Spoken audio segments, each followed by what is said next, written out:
In Arthur Miller's 1953 play The Crucible, he states the Salem tragedy developed from a paradox. It is a paradox in whose grip we still live, and there is no prospect yet that we will discover its resolution. This quote sums the play's purpose into only a few lines of authorial commentary. The allegorical nature of this play ensures Miller is able to create a realistic tragedy which urges the audience to consider the human experiences throughout history. Miller explores the paradoxical idea of pride that can be either good or hubristic depending on its holder through spatial construction and dialogue. Miller examines the paradoxical character of John Proctor as he becomes a martyr to the town of Salem because of his flaws through the use of authorial intrusion, stage directions, and structural form. Arthur Miller employs the use of paradoxes through the manipulation of dramatic form to comment on the society he lived in and engage the audience to think further about the world that they live in. Arthur Miller explores the paradox of pride and the notion that pride can be both a good trait when tied to integrity and values and a destructive one when misplaced and self-saturated. The idea of good pride can be seen in the character of Martha Corey, as even in the face of death she does not compromise her integrity.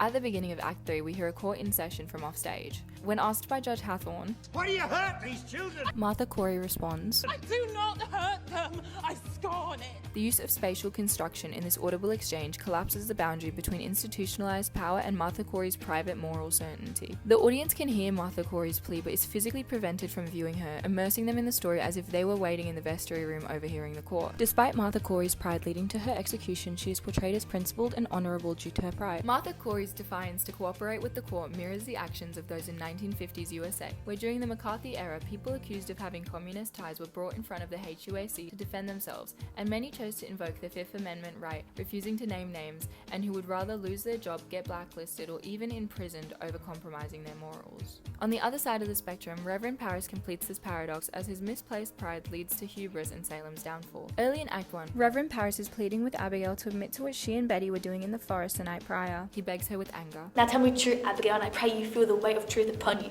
For now my ministry is at stake, my ministry, perhaps your cousin's life." This line of dialogue shows the order in which Reverend Parris prioritizes his life. He's portrayed to have more pride in his reputation than he does in his own daughter's life, and would rather see his daughter and niece die than lose his ministry. This clearly shows the paradox of pride leading to the future trials and accusations of witchcraft, and how the misplacement of it can do irreversible damage when in the wrong hands, which is in direct contrast to Martha Corey's use of pride in the play. This conundrum of hubris is also seen in the McCarthy era, where Joseph McCartney had abundant pride in the democratic values and not the American people in which he vowed to serve. This pride led to the unjust treatment of government workers, filmmakers, academics, and activists whom he suspected to have communist ties. Miller examines the paradoxical nature of pride and its parallels between the Salem witch trials and the McCarthy trials in US history by manipulating the dramatic form in the play to immerse the audience in a world not so different from ours. Arthur Miller closely examines the paradoxical nature of imperfect individuals in The Crucible. The character John Proctor has a paradoxical existence and purpose in The Crucible, both being a villain and a hero simultaneously. In the beginning of the play, when Proctor is first introduced to the audience, Miller states, "He is a sinner not only against the moral fashion of the time, but against his own vision of decent conduct." This passage is from a brief authorial intrusion and is constructed from Miller's own judgment. This explanation tells the reader fundamentally who John Proctor is as a character and establishes his inner conflict. Proctor is a deeply flawed man whose struggle comes from his internal conscience and hypocrisy, having had a non-consensual affair with Abigail despite knowing the action's sinful nature. Proctor's turn from self-preservation to selflessness occurs at the end of the play, where he refuses to sign a false confession. When being interrogated as to why, Proctor states with a cry of his soul, "Because it is my name." The stage direction preceding this line highlights the shift in perspective Proctor is experiencing. With the cry of his soul turns the following dialogue into a moment of spiritual transcendence and marks that he is done with selfish defense and is now speaking in a state of pure honesty. This emotional direction confirms that Proctor, who initially put his life above all, is now prioritizing his soul in the form of his name. In the moment following John Proctor's execution, his wife Elizabeth states, "You have his goodness now."